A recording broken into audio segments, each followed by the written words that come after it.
C'est un point de deal, un bidonville de cité où règnent en maître les consommateurs et les dealers, où les gens sont violents et n'ont aucun savoir-vivre.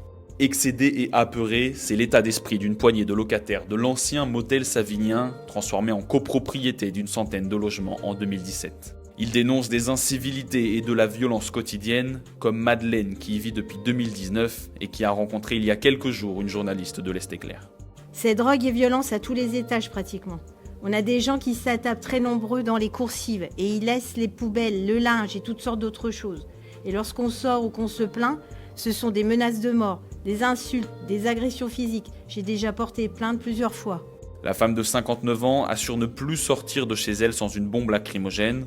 Comme Madeleine, une autre locataire rencontrée explique avoir également acheté un spray d'autodéfense. Elle affirme même s'en être déjà servi contre un voisin violent. Il fume, il sniffe des substances qui sentent fort et m'importune dès que j'ai ma fenêtre entrouverte.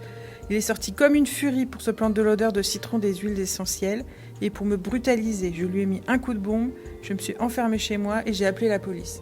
Les locataires assurent avoir alerté la mairie, les propriétaires et le syndicat de copropriété en vain.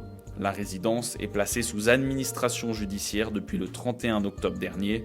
De son côté, la municipalité de Sainte-Savine assure être informée de la situation, mais rappelle que la commune ne peut s'immiscer dans la gestion d'une copropriété privée. Cependant, elle affirme que ce type d'habitation n'était pas prêt à accueillir un nombre aussi important de logements et que des procédures sont en cours.